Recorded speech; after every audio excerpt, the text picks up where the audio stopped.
Jason, thank you for coming on the show. We're going to start with the Man Alive Minute, which is just a set of quick fire questions. So say what first comes to your mind. What is your guilty pleasure for TV show outside of SAS Who Dares Wins? You can't say your own show. I would never say my own. Only Fools and Horses. Which celebrity on SAS Who Dares Wins shocked you the most? Gareth Gates, Why? because he was surprisingly brilliant.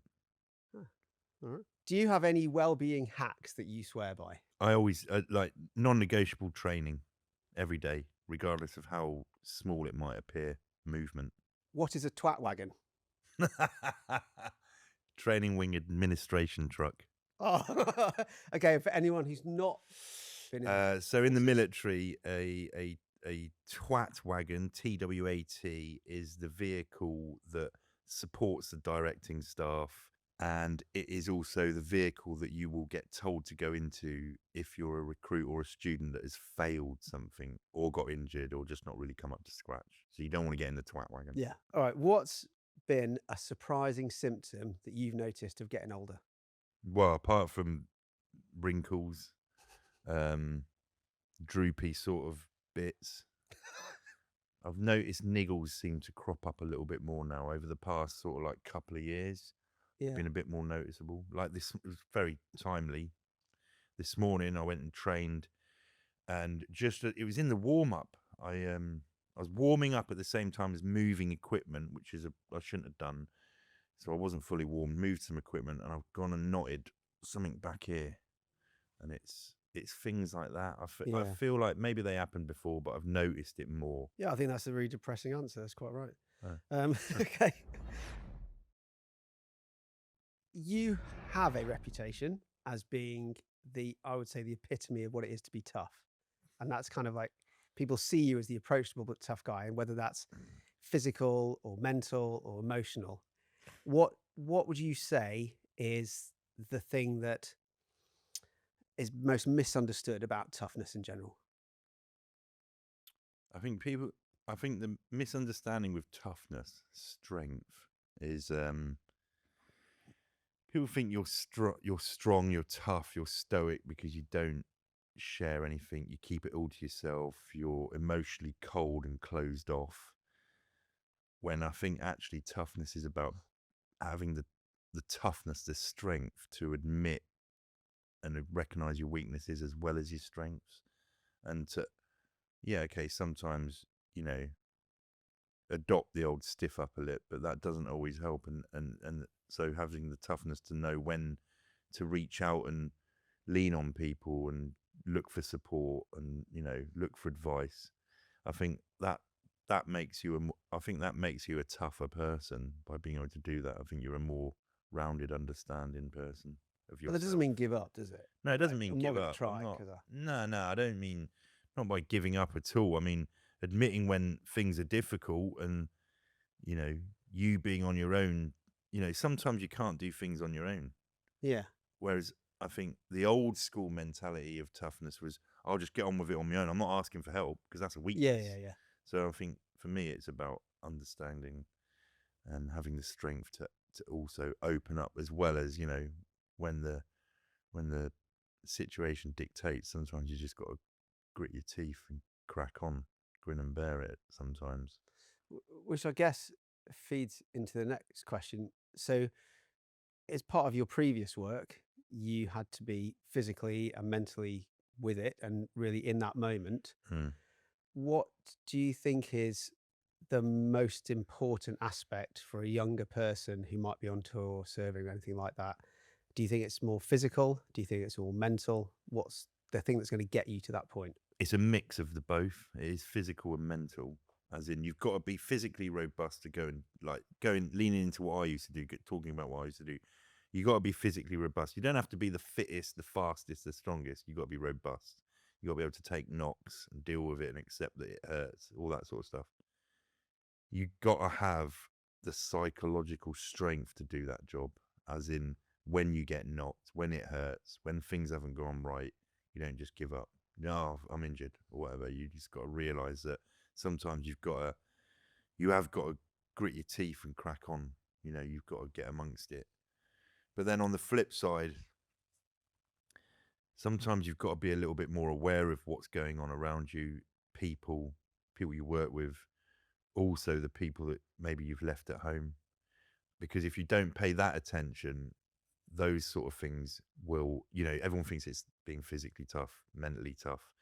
But if you also neglect other parts of your life that you don't think apply to being good at that job, then that will trip you up, and that will become your biggest weakness. And I don't even know whether I'm making sense, but for instance, one of the main reasons I struggled in the end is because I neglected the other stuff, not the work. The work was fine. I was fine Yeah. with that. It was home life, family.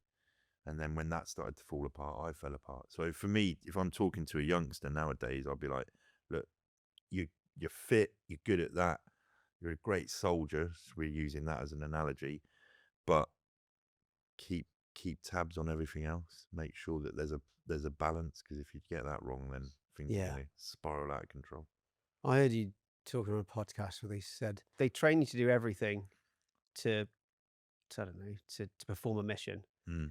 They don't train you to, what is it, look after your finances, or how No. to have a marriage, or how to look after a relationship. But I feel like they should be doing that at school. They should teach you about. Yeah.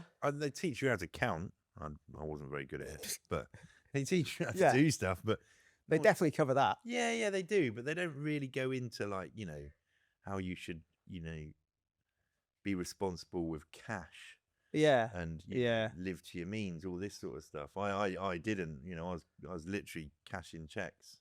Yeah. Yeah. You used to be able to do that back in the day. That was a cool. When we had checks. Yeah. You could just write a check, take it into this office, and they'd give you a load of cash. I was like, this is That's brilliant.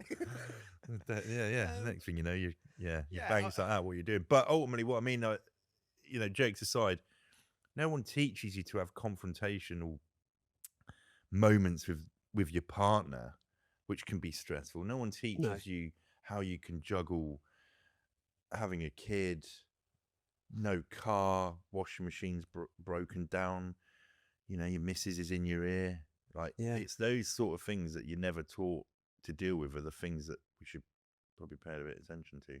Do you reckon men are worse at this? I think the old school mentality has naturally made men worse at dealing with those things because they don't share anything. Yeah. I did something a while ago, and it was a bit of an eye opener for me. I went on a conference to Italy, and it was a conference where we talk about stuff in the morning, and then the conference attendees and all the lecturers, we'd go skiing all after. It was a great conference. And on one of the, you become friends in that, but on one of the days, all the girls decided that they were going to go off and do their thing, and us lads went and did our thing. Now, they went and did some backcountry skiing. Sounded rubbish, quite hard work.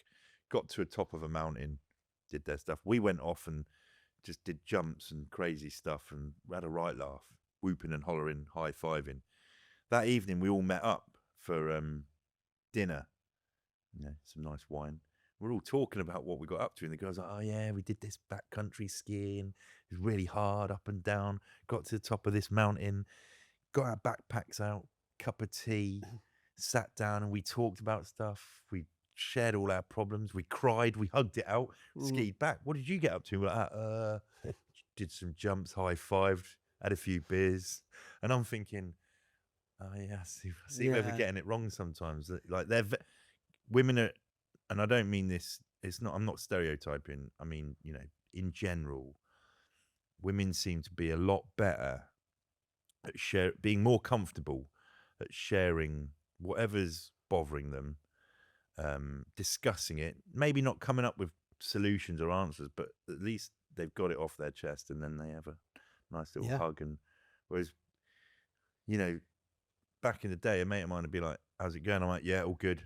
You? Yeah, good. Okay, come on. Let's move on. Let's move on before someone says anything like real. Yeah.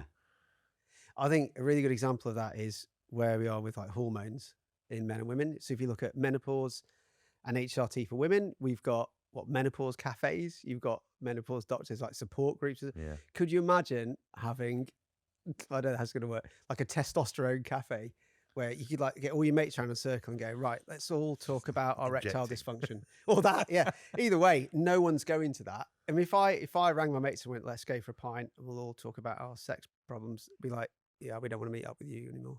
That'd be so. I think guys are just way out on. We should start a business.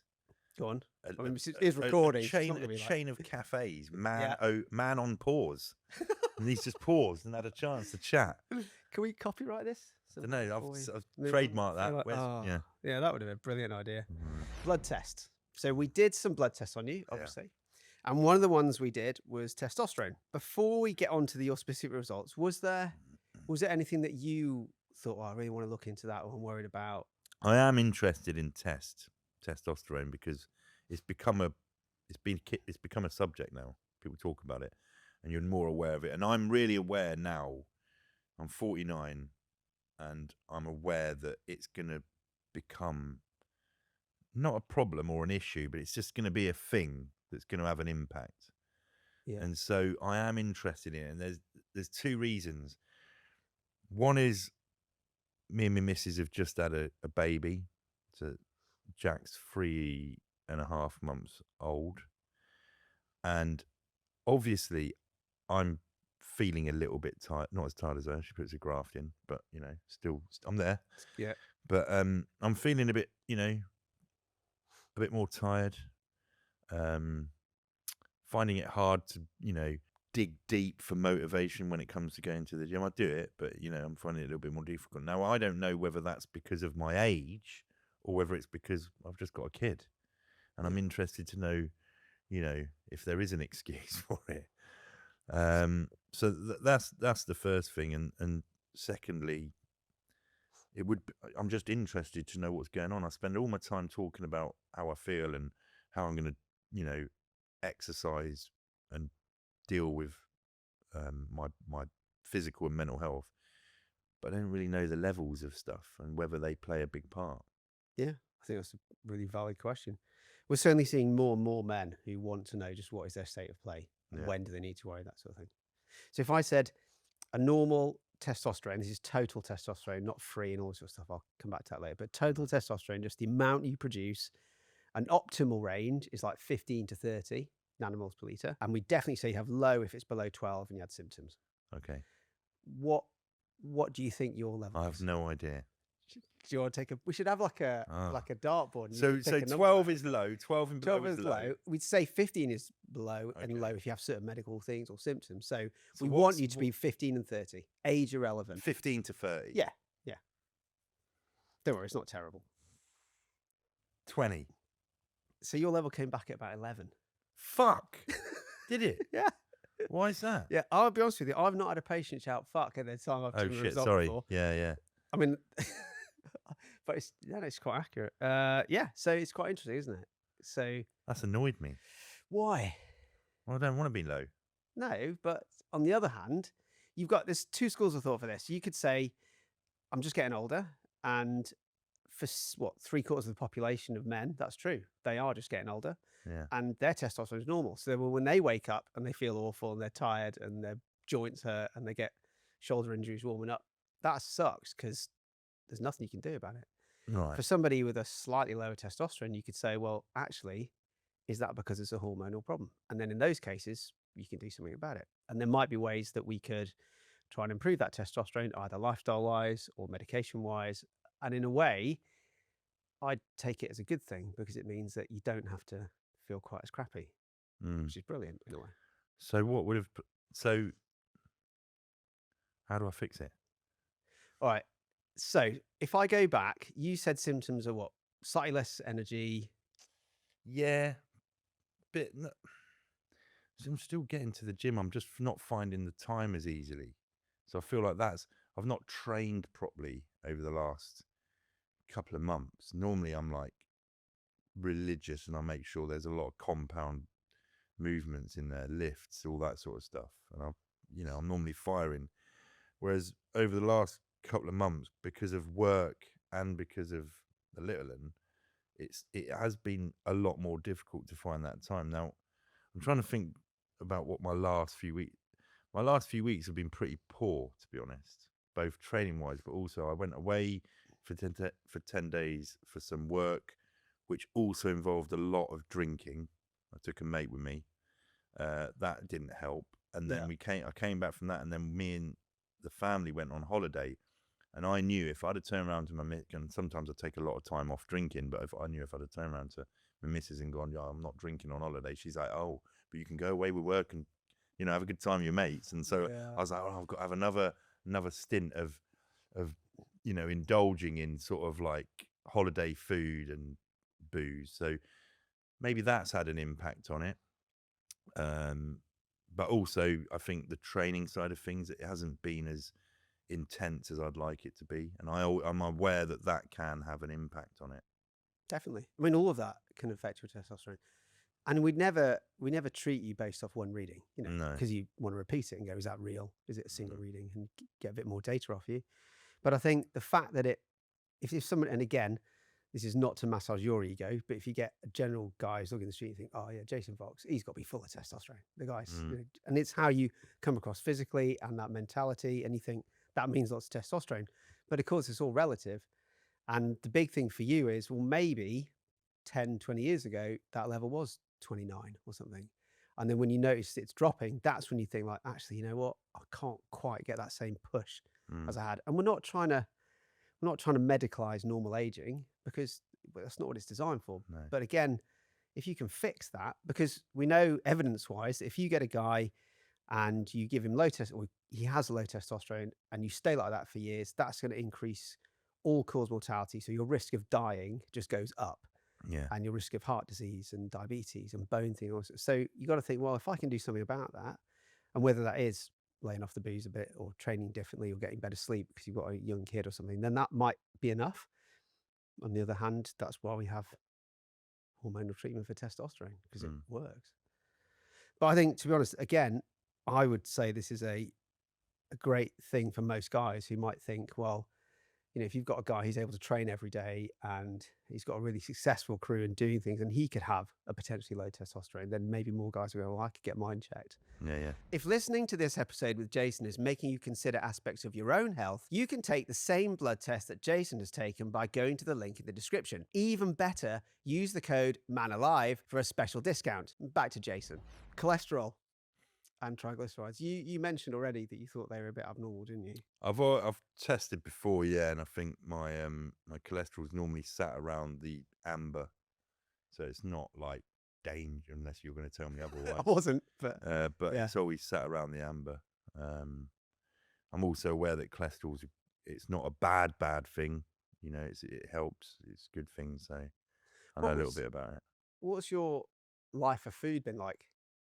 So when you're serving, what's food like? And food's terrible when you're serving. Is it? Shouldn't it be brilliant? Because you get these people back in the fit.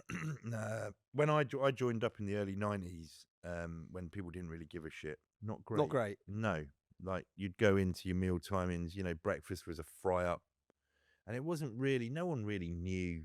I know it was not that long ago, but people didn't really pay attention to it back then. We were in a culture of just fry ups. Yeah. Fast food, getting on the piss, all that sort of stuff.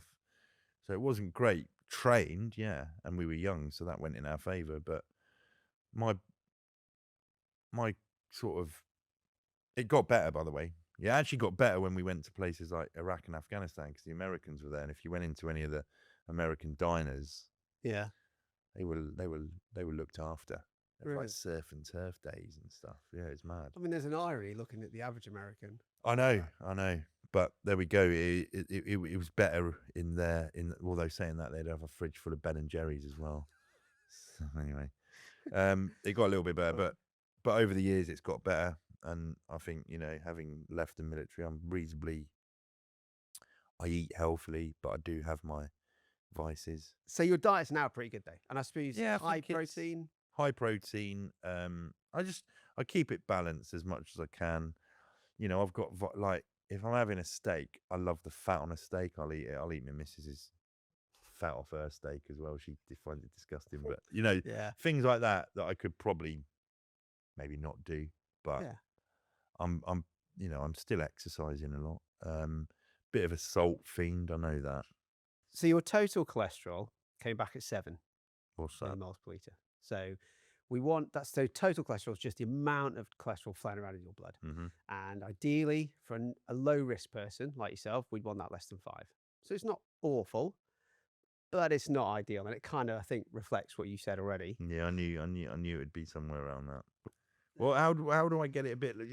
The thing is, I've known that before, and I've changed all sorts, Yeah.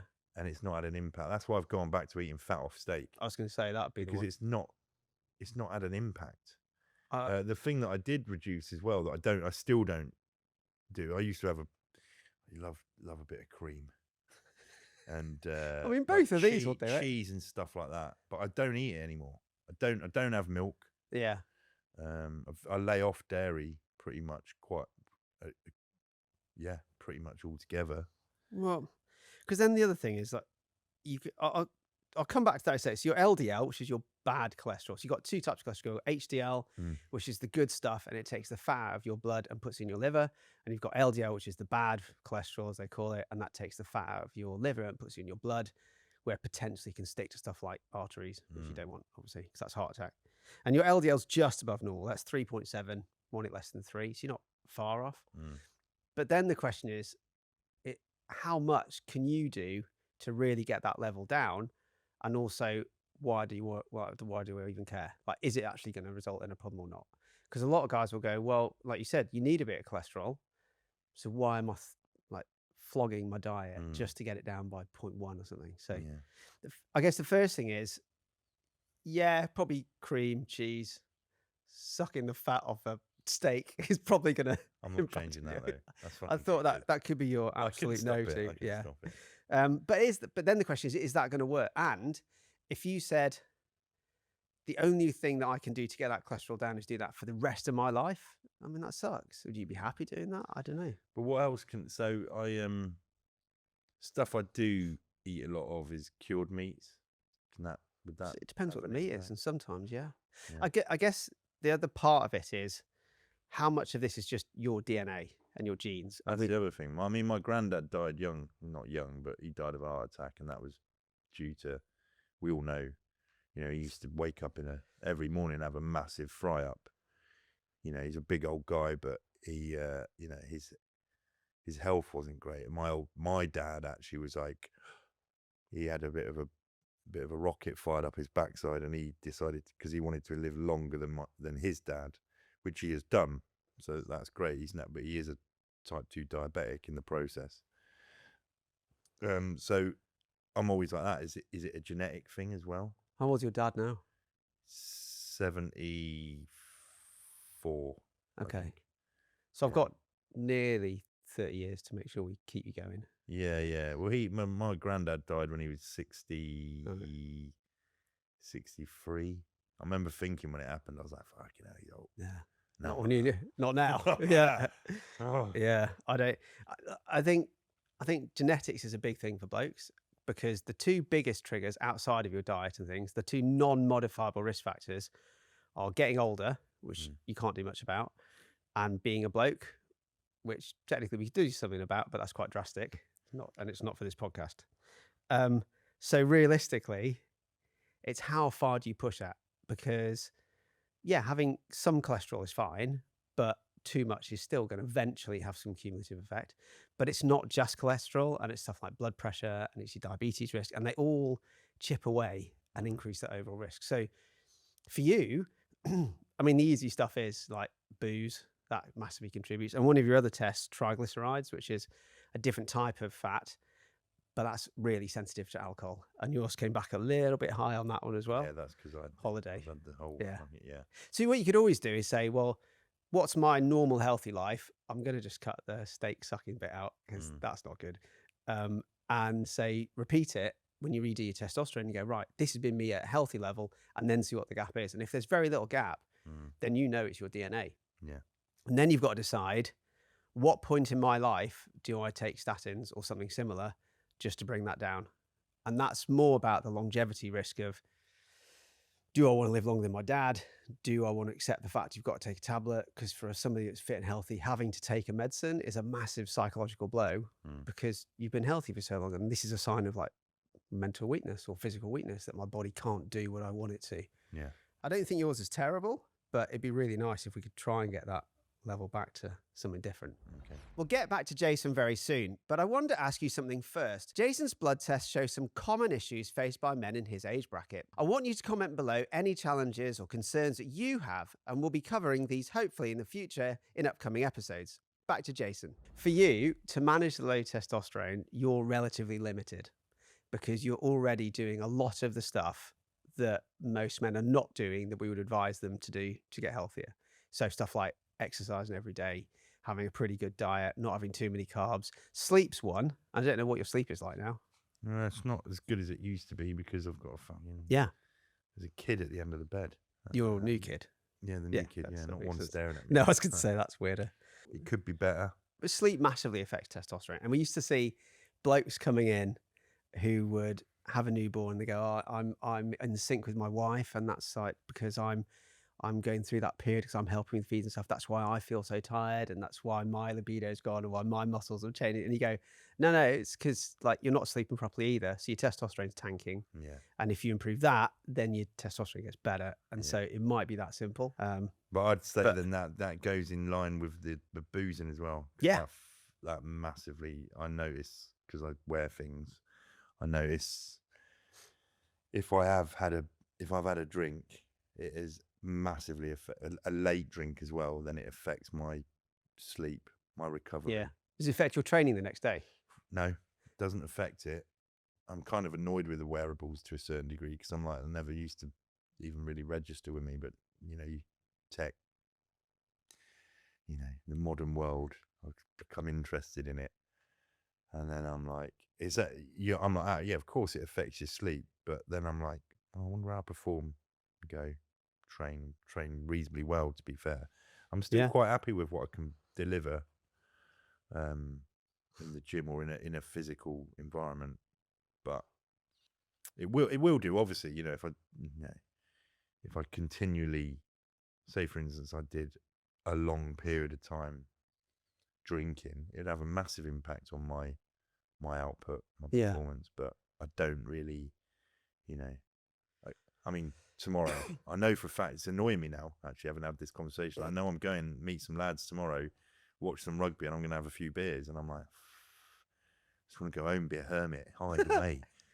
Yeah, it's really hard. Yeah. And I don't want it to impact on my life, but I'm thinking I've got leg day to do the next day, so I can't have too many drinks the night before. And you're like, what am I, competing in the Olympics? I just got to get on with it. It's fine. I am the same. But we shouldn't be skipping leg day. No.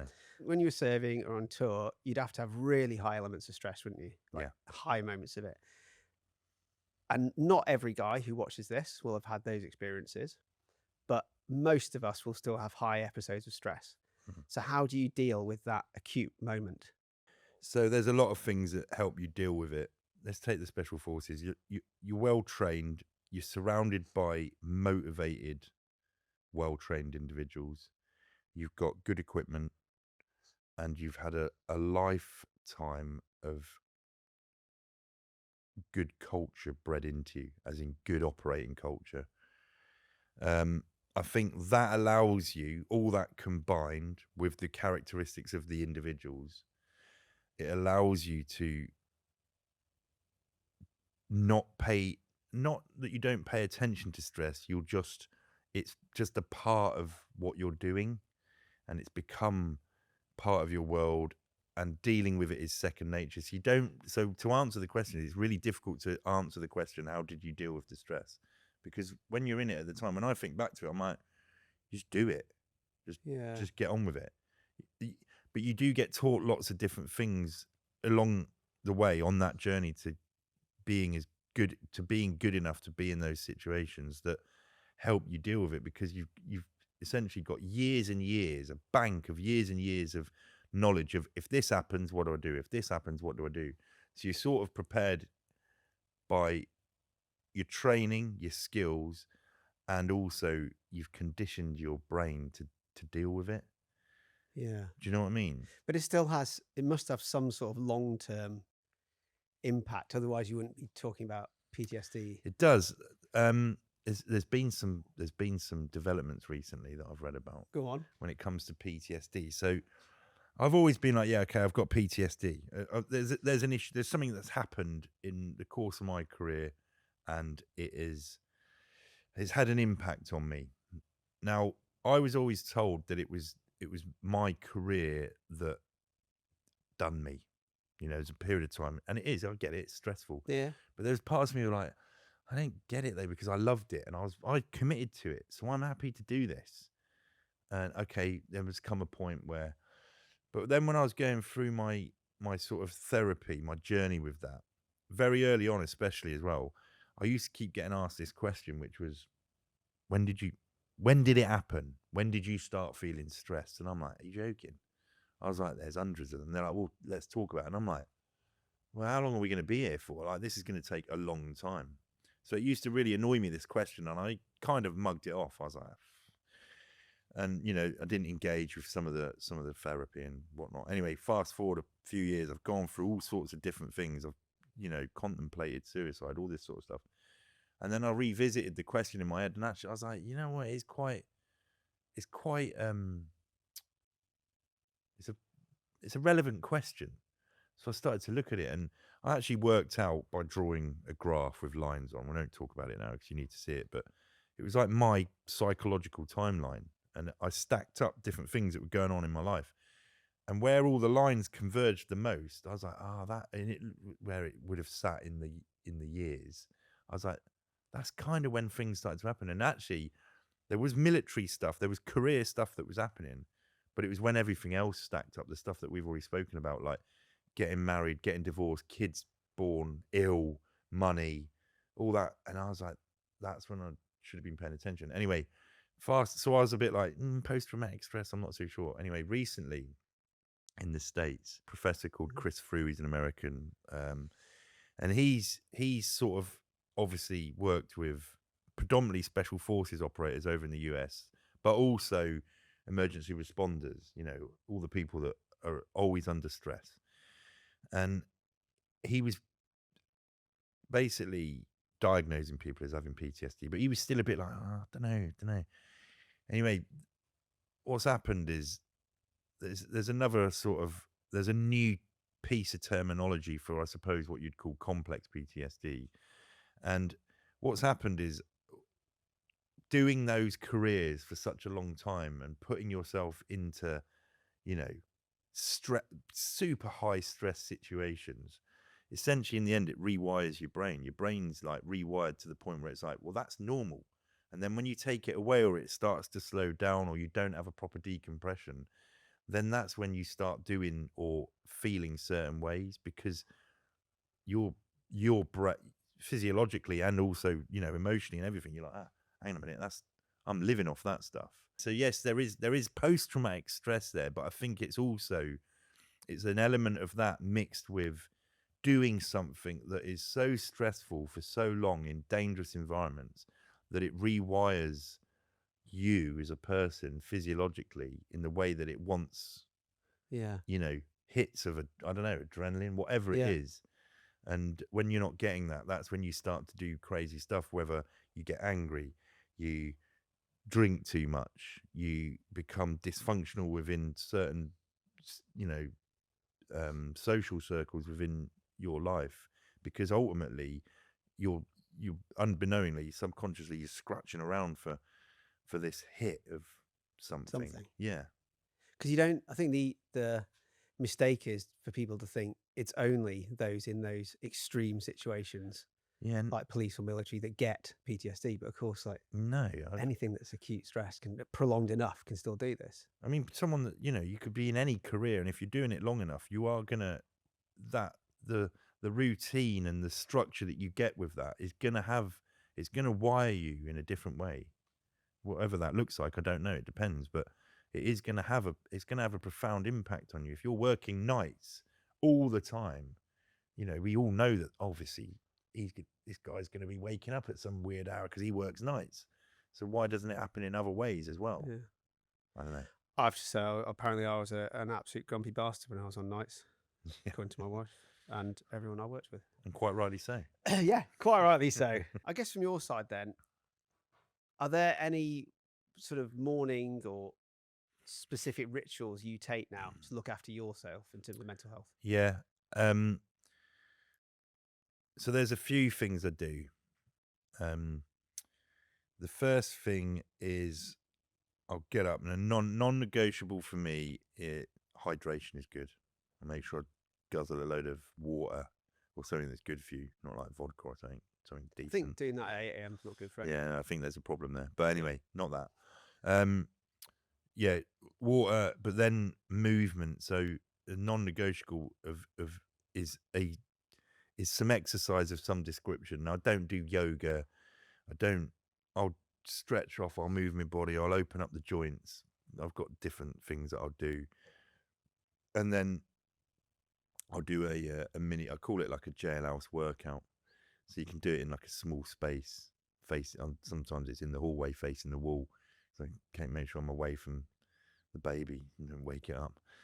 And just do a press up squat, back exercise. I'll just go through the whole body and do a load of stuff. And then that sets me up.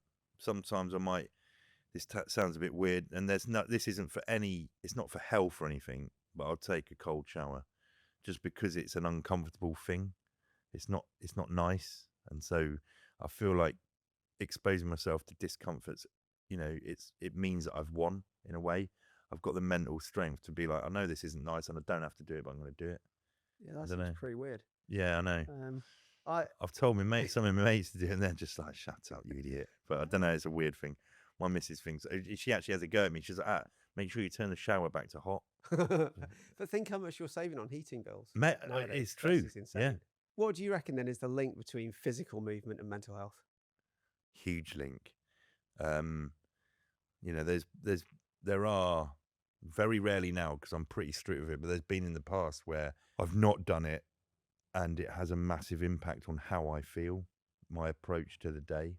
And I've we all experiment and stuff, and I've done it where I thought, I'm just going to leave it, I'll do it later, and I'm not feeling great, and then I get to the point where I'm doing that exercise, and then everything after is brilliant. And so, not brilliant, but you feel great. So for me, it's intrinsically linked. It's very important for me. I think I would usually say to patients, if there's like one thing you can do to decrease your overall risk of just dying, so like cancer, heart, mental health, it's just moving. It's just exercise.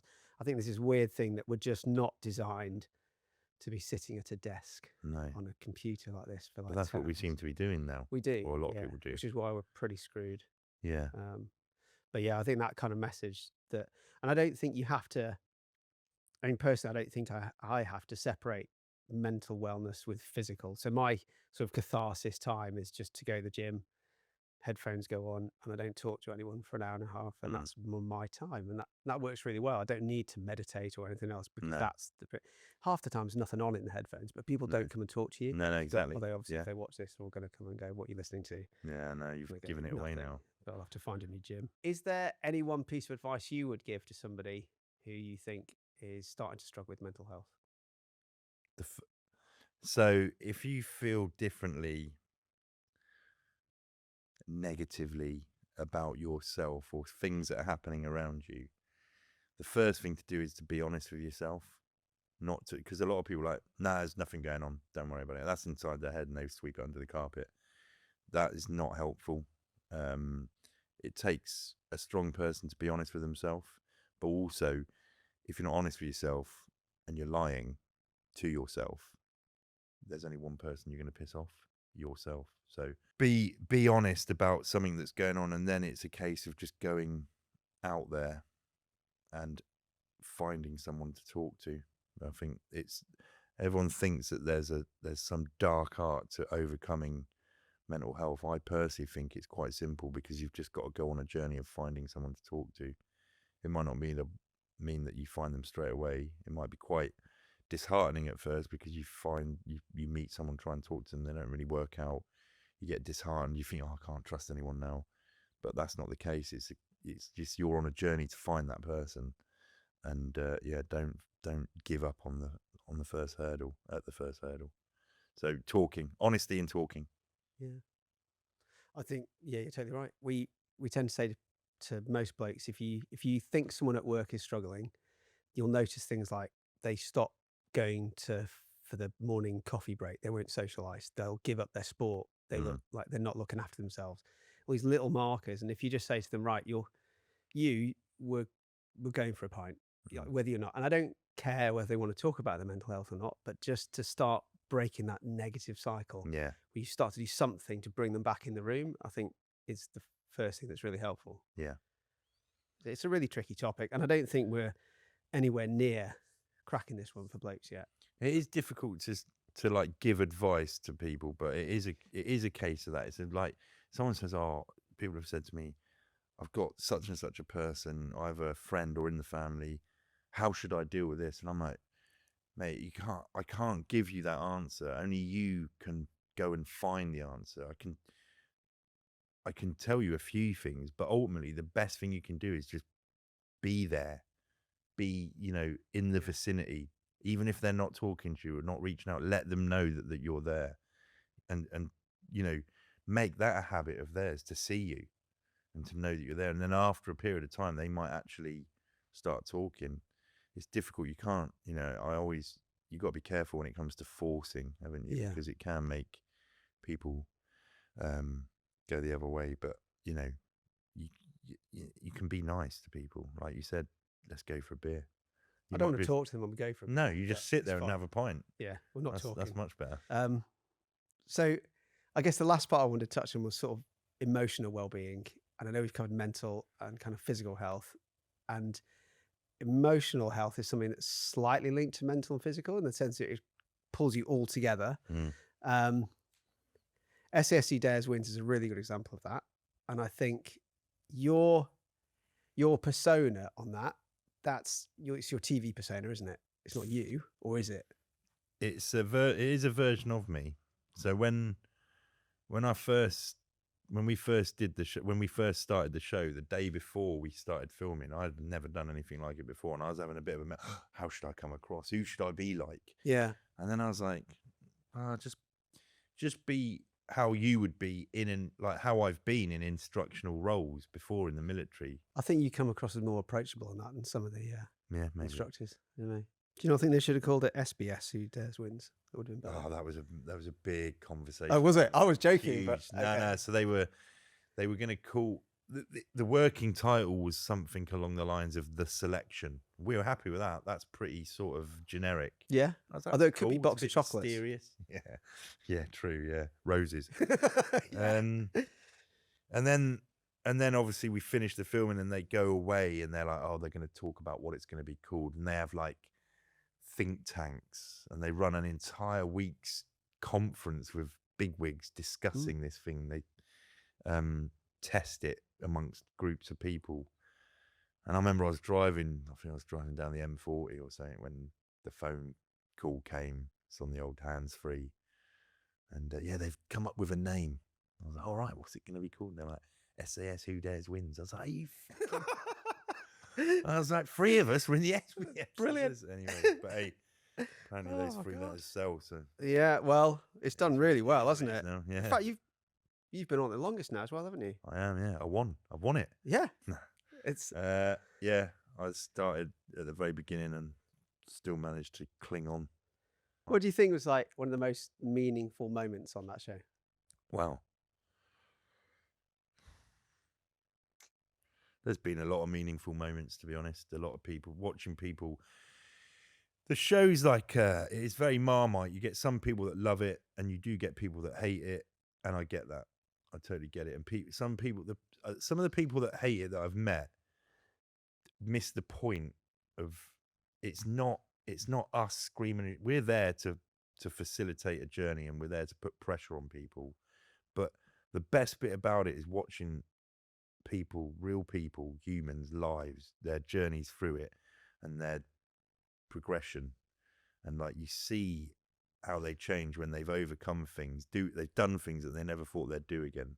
They literally turn around and go, "I never thought I'd do that." And you're like, "Wow, that's awesome."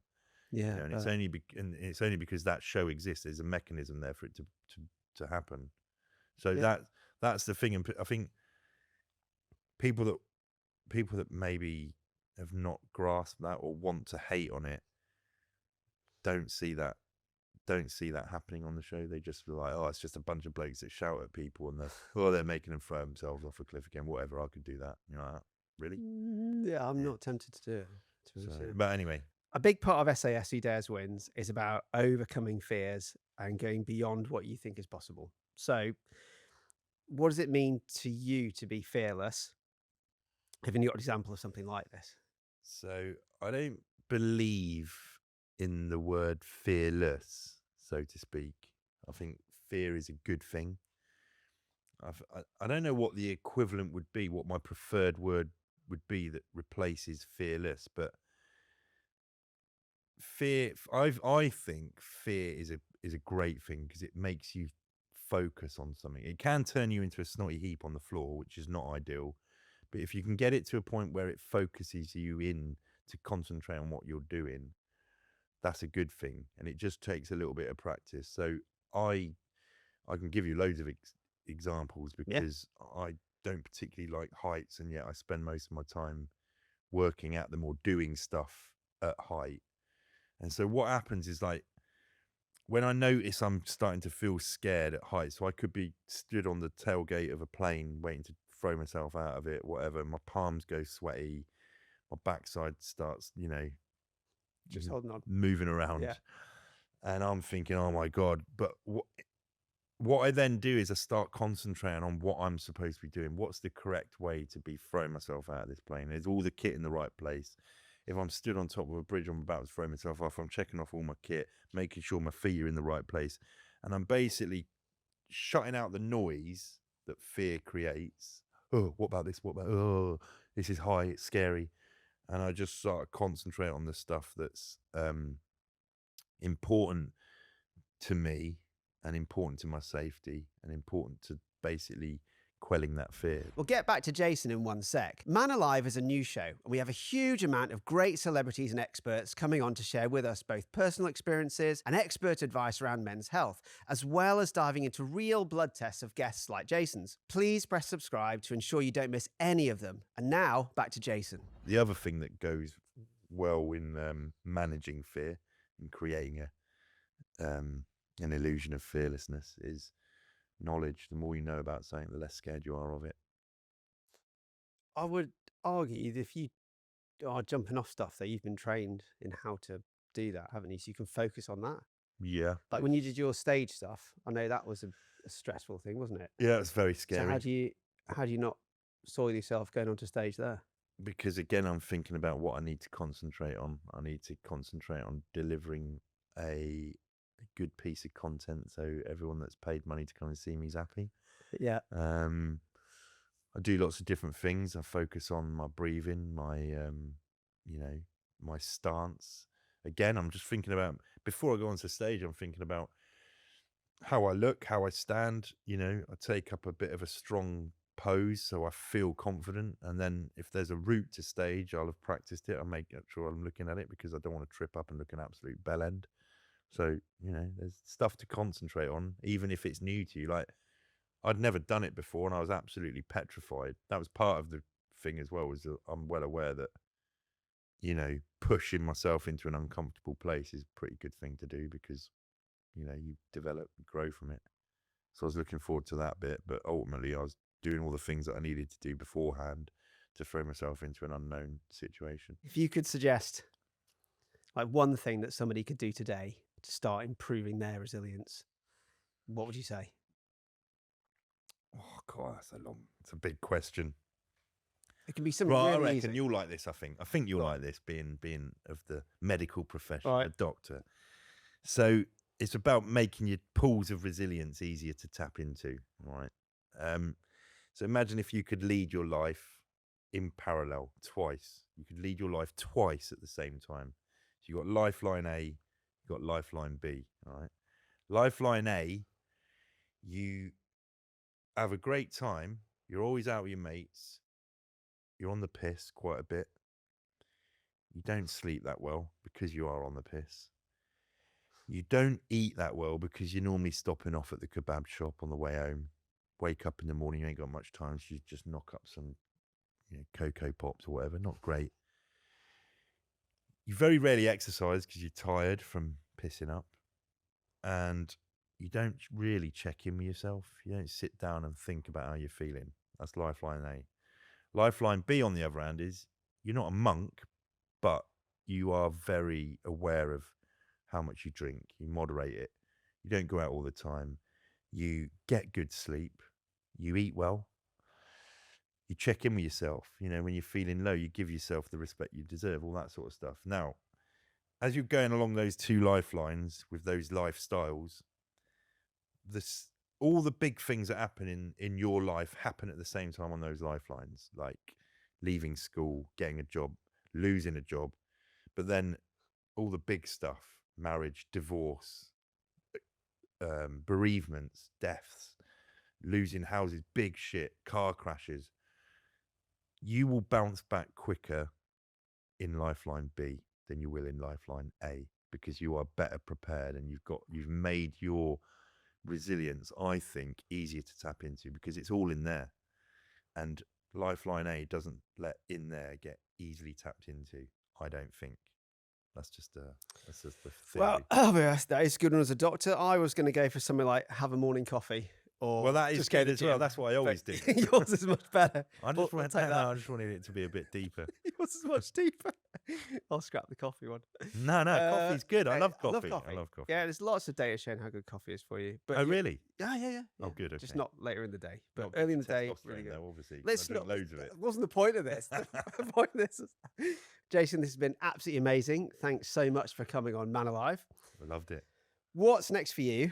And how can people keep up with everything that you're up to? Okay, next is, I mean, we filmed a load more SAS and Special Forces, if anyone's listening in America. But actually got a tour coming up, a new tour next year, March, April time. It's different content to the stuff that's before, so no one's seen it, so there's no excuse. But if you want to see what's going on with that and everything else, then you can follow me on Instagram. That's pretty much the best place to find me. Awesome. I might just come along and heckle. Yeah. What's your cholesterol? Yeah. I actually prefer it when people heckle. I'm not. There's no freaking way I'm doing that. No, but I prefer it. I prefer it when there's someone gobby in the audience. It gives me some feedback, because normally you just stood there and it's dark like this. Yeah. And I'm like, who the fuck's falling asleep? But anyway, there we go. Thanks so much for watching this episode of Man Alive. I'm sure you had a mate, a colleague, or a family member you thought of at least once while watching this. Maybe a fan of SAS Who Dares Wins. Share this episode with just one person and let's grow together. See you next time.